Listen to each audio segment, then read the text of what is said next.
Greetings students. हमारा इस video का टॉपिक है डिसोल्यूशन ऑफ फर्म में वर्कमैन कॉम्पनसेशन फंड का ट्रीटमेंट क्या होगा। स्टूडेंट्स, आप जानते हैं जितने भी रिजर्व और फंड हैं वो बैलेंस शीट की लाइबिलिटी साइड में गिवन होते हैं। नॉर्मल केस हम इसका डिस्कस कर चुके हैं जनरल रिजर्व के साथ कि जब इसकी कोई एडजस्टमेंट ना दी हो, वर्कमैन कॉम्पनसेशन रिजर्व या फंड क्या है आप समझ लें। वर्कर्स को अगर कोई इंजरी हो जाए, एक्सीडेंट हो जाए, तो उनको या उनकी फैमिली को जो हमें कॉम्पनसेशन देना पड़ता है, मुआवजा, वो हम इस रिजर्व या फंड में से देते हैं। वो एक रनिंग बिजनेस की बात है। अब देखिए, फर्म डिसॉल्व हो रही है बेटा, फर्म को हमने बंद कर दिया, वर्कमैन कॉम्पनसेशन रिजर्व गिवन है। नॉर्मली इसे हम पार्टनर्स में प्रॉफिट शेयरिंग रेशियो में डिस्ट्रीब्यूट कर देते हैं नॉर्मली, यानी जब कोई एडजस्टमेंट ना हो, ये समझ लो बेटा आप। यानी फर्स्ट केस में आपको ओरली बता देता हूं, लिखने की जरूरत नहीं। फर्स्ट केस, जब वर्कमैन कॉम्पनसेशन रिजर्व गिवन हो और एडजस्टमेंट में कोई भी liability for claim against workers ना हो, वर्कमैन कॉम्पनसेशन फंड ना हो, कोई क्लेम नहीं है, तो सारा का सारा रिजर्व हम क्या करते हैं, पार्टनर्स में डिस्ट्रीब्यूट कर देते हैं। केस वन, जैसे हम कोई एक वैल्यू लेके चलते हैं, मान लो वर्कमैन कॉम्पनसेशन रिजर्व है बेटा यहाँ पर 40,000, यह अमाउंट है 40,000 का, कोई एडजस्टमेंट नहीं है, यानी कोई लाइबिलिटी पे नहीं करनी, केस वन हो रहा है ये। तो हम क्या करेंगे, सारा का सारा रिजर्व पार्टनर्स में डिस्ट्रीब्यूट कर देंगे। यहां पर होगा bye वर्कमैन्स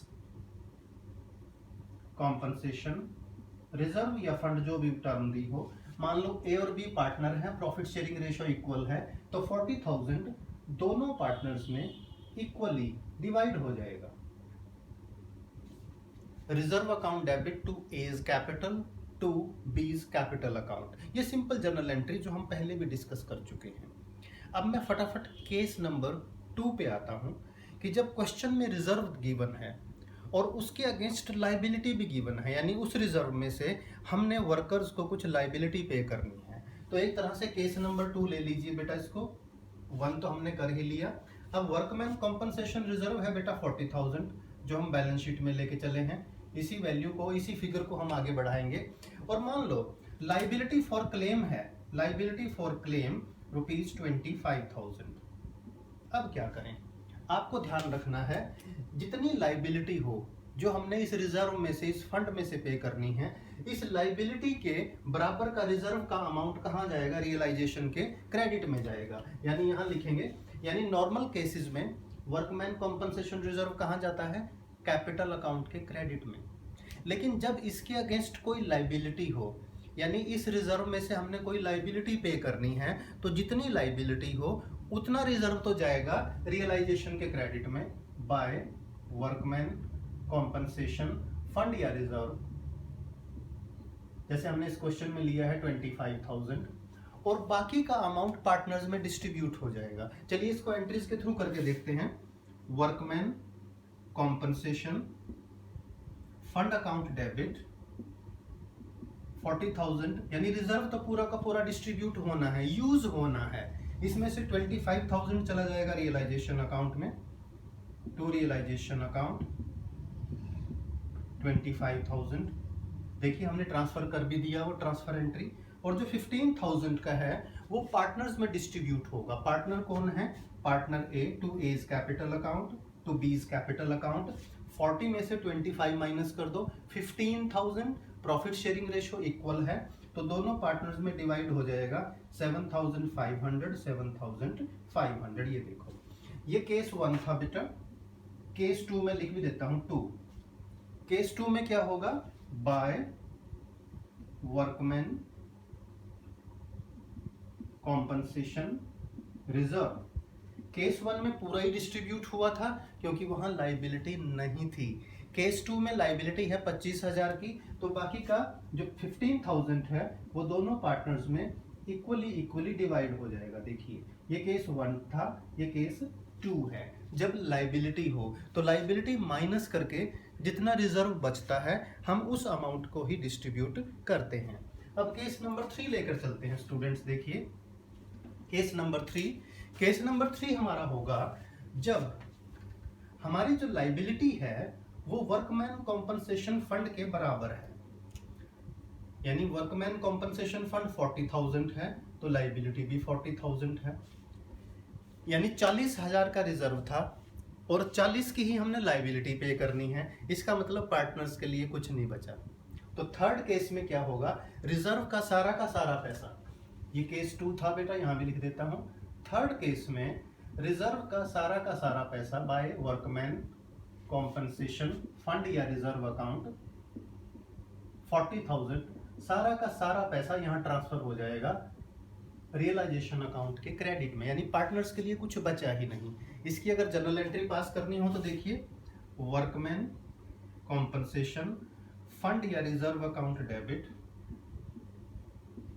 40,000 to realisation account.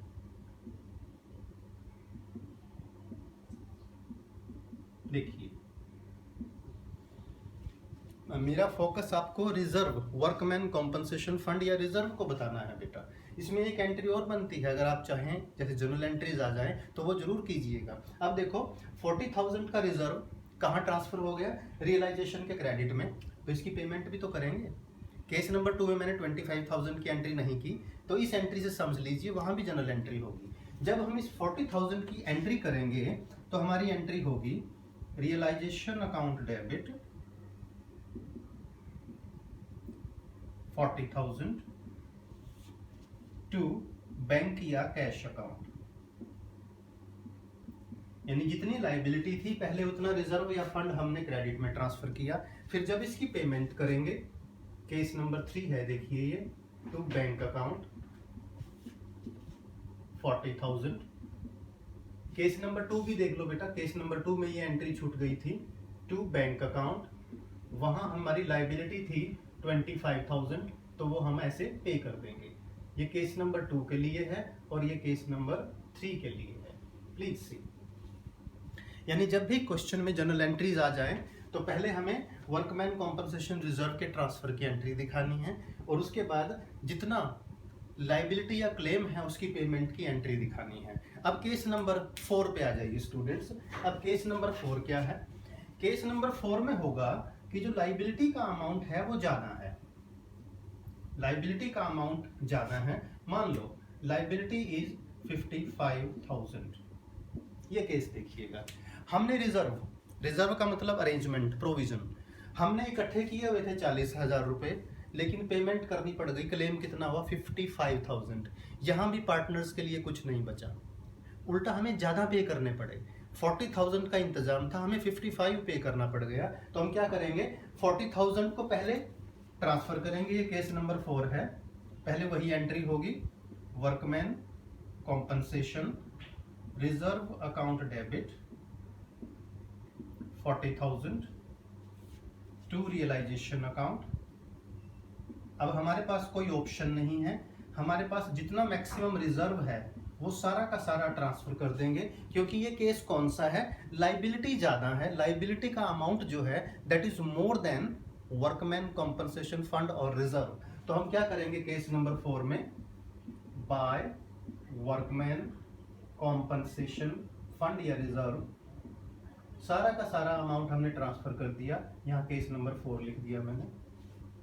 Payment कितनी करनी पड़ेगी हमें, पेमेंट है बेटा 55 की, देखिए क्लेम है 55 का, रिजर्व 40 था, हमारे पास ऑप्शन कोई नहीं, तो 40,000 हमने रियलाइजेशन के क्रेडिट में ट्रांसफर किया।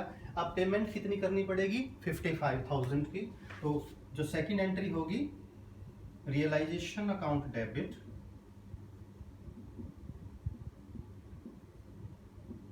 55,000 टू कैश और बैंक अकाउंट, जो भी आप अकाउंट बना रहे हो या जिसकी रिक्वायरमेंट हो क्वेश्चन में, ये हो जाएगा।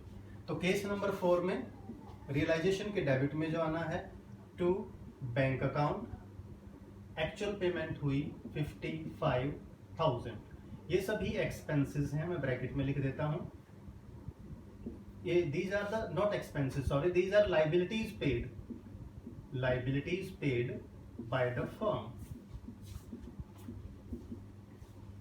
तो ब्रीफ में एक बार फिर डिस्कस करेंगे। केस नंबर 1 था, जब रिजर्व हो 40,000 है मान लो, लाइबिलिटी कोई ना हो तो सारा रिजर्व हम पार्टनर्स में डिस्ट्रीब्यूट कर देते हैं। सेकंड केस था रिजर्व ज़्यादा है लाइबिलिटी कम है, तो रिजर्व जितना था, लाइबिलिटी थी 25, वो हमने ट्रांसफर कर दिया, बाकी जो रिजर्व बचा था वो पार्टनर्स में डिस्ट्रीब्यूट किया, हाफ हाफ 7,500 7,500। थर्ड केस क्या था कि दोनों इक्वल हैं, जितना रिजर्व है उतना क्लेम है, तो हम क्या करते हैं उस केस में, सारा का सारा फंड या रिजर्व रियलाइजेशन के क्रेडिट में ट्रांसफर करते हैं। फोर्थ केस क्या है, लाइबिलिटी ज़्यादा है, liability against workman compensation reserve is more than reserve, तो उस केस में क्या करेंगे, सारा का सारा रिजर्व यहाँ ट्रांसफर कर दिया और लाइबिलिटी की पेमेंट ज़्यादा करनी थी तो वो डेबिट में आ गई। हर केस में याद रखिए, अगर एडजस्टमेंट में अदर इंफॉर्मेशन में जो लाइबिलिटी का अमाउंट दे रखा हो उसकी जर्नल एंट्री होगी realisation account debit to cash और बैंक अकाउंट, इसे हम डेबिट में लेंगे टू बैंक और कैश, टू बैंक और कैश, टू बैंक और cash, according to the statements, according to the situation. तो वर्कमैन कॉम्पनसेशन फंड के केसेस को स्टूडेंट्स समझने के लिए वीडियो को बार बार देखें, इसके बाद इलस्ट्रेशन और फिर एक्सरसाइज को आप जरूर राइटिंग प्रैक्टिस करें। वीडियो लाइक ज़रूर कीजिएगा, अपने फ्रेंड्स के साथ शेयर कीजिएगा और चैनल को सब्सक्राइब कीजिए। Thank you.